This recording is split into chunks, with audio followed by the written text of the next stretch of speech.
झरे बँक दरोड्यातील आणखी 2 चोरटे जेरबंद, एकूण 6 दरोडेखोर ताब्यात. सांगलीच्या आटपाडी तालुक्यातील झरे येथील जिल्हा बँकेची गॅस कटरने लॉकर फोडून टाकलेल्या दरोड्यातील आणखी 2 दरोडेखोरांना ताब्यात घेण्यात एलसीबी पथकाला यश आलं आहे.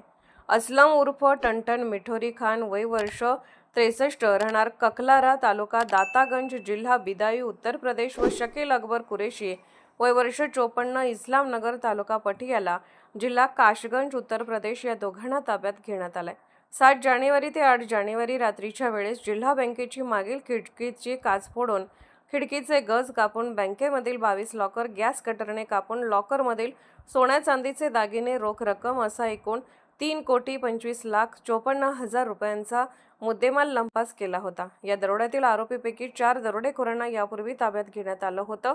यामध्ये या 2 दरोडेखोरांना ताब्यात घेण्यात आल्याने अटक करण्यात आलेल्या दरोडेखोरांची संख्या 6 झाली आहे. सदरची कारवाई ही वरिष्ठांच्या मार्गदर्शनाखाली स्थानिक गुन्हे अन्वेषण विभाग सांगलीने केली आहे. महाराष्ट्र वेद न्यूज साठी मुख्य संपादक लक्ष्मण सनगर, कवठे, महांकाळ.